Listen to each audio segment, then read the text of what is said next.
ये कहानी है एक आदमी और उसकी 3 बेटियों की है। उसकी बीवी कुछ साल पहले वफात पा चुकी थी। उसकी तीनों बेटियां बहुत खूबसूरत थीं, मगर सबसे छोटी बेटी अपनी बहनों में सबसे ज्यादा समझदार थी। उसका नाम जैनब था। करमदीन अपनी तीनों बेटियों से बहुत प्यार करता था। उसने कभी अपनी बेटियों को माँ की कमी महसूस नहीं होने दी। वो अपनी बेटियों की हर ख्वाहिश पूरी करता था। अब करमदीन की बेटियां बड़ी हो चुकी थीं और अपने पिता के लिए खुद से खाना बनाने लगी थीं। जब करमदीन काम के सिलसिले में बाहर जाता तो उसकी बेटियां उसके लिए खाना तैयार करके साथ दे देतीं।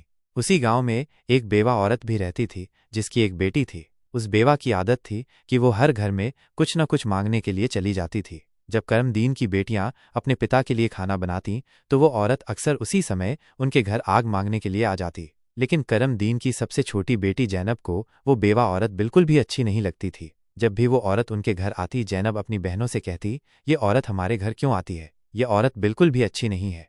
बड़ी दोनों बहनें जैनब को समझाती, देखो ये बेवा औरत है और गरीब है, अगर हमारे घर से आग ले जाती है तो इसमें तुम्हारा क्या नुकसान है? जैनब अपनी बहनों की बातें सुनकर चुप हो जाती, लेकिन वो कहती, देख लेना, ये औरत एक ना एक दिन हम सब के लिए मुसीबत खड़ी करेगी। ये सिलसिला यूं ही चलता रहा। वो औरत रोज उनके घर से आग लेने आती और मौका पाकर करमदीन के खाने में राख मिला देती। करमदीन ने जब अपने खाने में खराबी महसूस की तो उसने सोचा कि उसकी छोटी छोटी बेटियां खाना बनाती हैं, इसलिए उनसे कोई गलती हो जाती होगी। वो अपनी बेटियों से बहुत प्यार करता था और ये बात समझ नहीं पा रहा था कि उसकी बेटियां उसका खाना क्यों खराब कर रही हैं।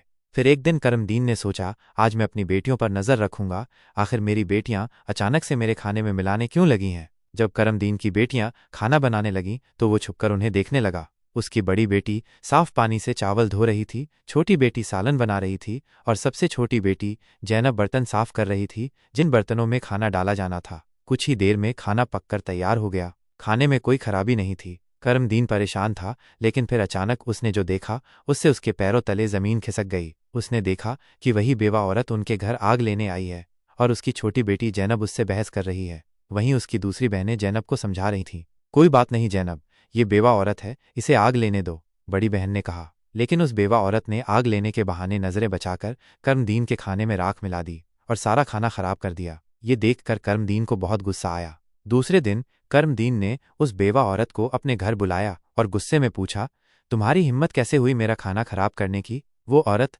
बड़ी नाटकीय अंदाज में करमदीन के पास आई और उसके सीने पर हाथ फेरते हुए कहने लगी, अरे मैं तो ये देख रही थी कि तुम सच में अपनी बेटियों से प्यार करते हो या नहीं। खाना खराब होने पर तुम उन्हें डांटते हो या नहीं, लेकिन तुम तो बड़े अच्छे इंसान निकले, अपनी बेटियों से बहुत प्यार करने वाले। तुमने तो मेरी चोरी फौरन पकड़ ली। अब मुझे यकीन हो गया है कि तुम अपनी बेटियों से बहुत प्यार करते हो। आइंदा ऐसा कुछ नहीं होगा। करमदीन उसकी बातों और उसके नाटक पर यकीन करने लगा, क्योंकि वो बेवा औरत खूबसूरत थी। करमदीन उसके व्यवहार से प्रभावित होकर कुछ भी कहने की बजाय उसे अपनी पत्नी बनाने का फैसला कर बैठा। कुछ ही दिनों में उसने अपनी बेटियों की इजाज़त के बिना उस बेवा औरत से शादी कर ली और उसे अपने घर ले आया।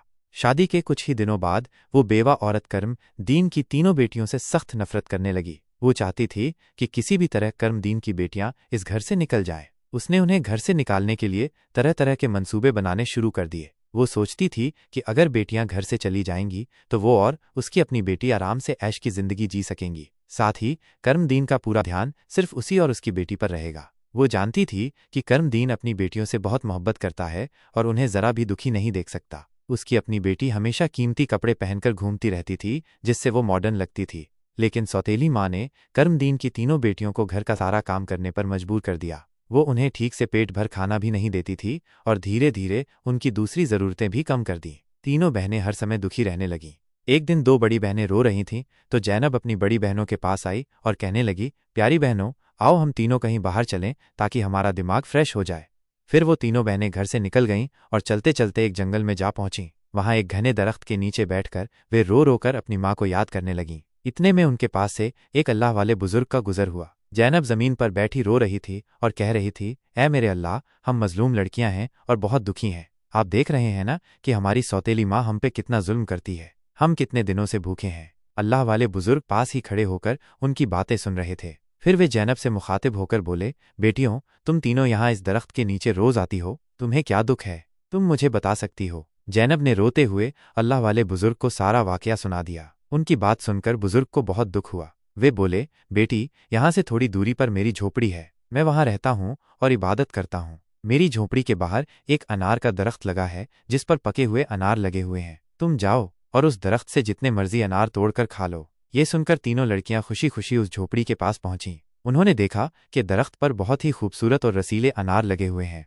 तीनों ने एक एक अनार तोड़ा और बैठकर मज़े से खाने लगीं। जब उनका पेट भर गया तो उन्होंने बुजुर्ग का शुक्रिया अदा किया और घर वापस आ गईं। इसके बाद जब उनकी सौतेली माँ उन्हें खाना नहीं देती तो वे रोज़ जंगल जातीं और उन अनार को खाकर अपना पेट भर लेतीं। धीरे धीरे उन्होंने अपनी माँ का दिया हुआ खाना बिल्कुल छोड़ दिया। अब उनकी सौतेली माँ सोचने लगी, मैं इन लड़कियों को खाने को कुछ नहीं देती, मैं इनसे इतना काम करवाती हूँ, उन्हें जलील करती हूँ, फिर भी इनके चेहरे पर एक अजीब सी चमक है। इनमें से कोई बीमार भी नहीं पड़ती, बल्कि इनकी खूबसूरती बढ़ती जा रही है, और मेरी बेटी जिसे मैं इतना अच्छा खाना देती हूँ वो उनके आगे बदसूरत लगती है। दूसरे दिन जब वो लड़कियां जंगल की तरफ गईं तो सौतेली माँ ने अपनी बेटी को उनका पीछा करने के लिए भेज दिया। जब तीनों लड़कियां अनार तोड़कर खा रही थीं तो जैनब ने अपनी सौतेली बहन को देख लिया। उसने बाकी बहनों से कहा, ये लड़की हमारा पीछा कर रही है, मैं इसे यहाँ से भगा देती हूँ। फिर जैनब ने अपने हाथ में पकड़ा अनार छुपा लिया और बोली, अगर ये सब कुछ अपनी माँ को बता देगी तो ये हमारे लिए परेशानी का कारण बन सकती है। लेकिन जैनब की दूसरी बहनें बोलीं, जैनब तुम कैसी बातें कर रही हो, ये बेचारी बेकसूर है। जैनब की बड़ी बहनें बोलीं, हमारी सौतेली माँ तंग करती हैं, ये तो हमें कुछ नहीं कहती। इसके बाद तीनों बहनों ने अपनी सौतेली बहन को पास बिठाया और उसे एक अनार पकड़ा दिया। लेकिन सौतेली बहन ने अनार नहीं खाया और जल्दी से अपनी माँ के पास जाकर कहने लगी, माँ वे लड़कियां भूखी नहीं रहती, वे तो जंगल में एक दरख्त से अनार तोड़कर खा लेती हैं। उसी दरख्त के पास एक बुजुर्ग भी इबादत कर रहे थे और उन्होंने भी उन्हें रोकने की कोशिश नहीं की। ये सुनकर सौतेली माँ को बहुत गुस्सा आया। वो सोचने लगी, मैं इन लड़कियों को अनार खाने से कैसे रोकूं। पूरा दिन वो गुस्से में ही रही। जब शाम को करमदीन काम से घर वापस आया तो उसने अपनी बीवी को परेशान देखा। वो बोला, तुम्हें क्या परेशानी है, क्यों इतनी उदास बैठी हो। वो कहने लगी, मेरे सिर में बहुत तेज दर्द है और ये किसी दवा से ठीक नहीं होगा। करमदीन ने पूछा, तो फिर कैसे ठीक होगा। वो तुरंत बोली, जंगल में एक अनार का दरख्त है जिस पर लाल लाल अनार लगे हैं, अगर तुम उस दरख्त को जड़ से कटवा दो और उसकी जड़ें उबाल कर दवा बना लो और मेरे माथे पर लगाओ तो मेरा सिर दर्द ठीक हो सकता है। करमदीन ने कहा, बस इतनी सी बात। फिर उसने कुछ आदमियों को बुलाया और उन्हें पैसे देकर कहा, जंगल में एक अनार का दरख्त है, तुम लोग उसे जड़ से उखाड़ फेंको और उसकी जड़ें मुझे लाकर दो। कुछ ही घंटों में वे आदमी उस दरख्त को जड़ से उखाड़कर उसकी जड़ें करमदीन के पास ले आए। करमदीन ने जल्दी से आग जलाई और उन जड़ों से दवा बनाकर अपनी बीवी के माथे पर मलने लगा। थोड़ी ही देर में उसकी बीवी कहने लगी, अब मुझे आराम है। अगले दिन जब तीनों बहनें जंगल गईं तो उन्होंने देखा कि अनार का दरख्त किसी ने जड़ से उखाड़ दिया है। यह देखकर वे बहुत परेशान हो गईं और सोचने लगीं, अब हम क्या खाएंगे। तभी वे तीनों लड़कियां वहीं बैठकर रोने लगीं। उनके रोने की आवाज़ सुनकर अल्लाह वाले बुजुर्ग अपनी झोपड़ी से बाहर आए। वे समझ गए कि लड़कियां क्यों रो रही हैं। वे बोले, इसमें रोने की क्या बात है, अल्लाह तुम्हें इससे भी बेहतर कुछ देगा। फिर अल्लाह वाले बुजुर्ग ने अपनी उंगली से ज़मीन की तरफ इशारा किया और वहां पर एक छोटी सी नदी बन गई जिसमें पानी की जगह दूध बह रहा था।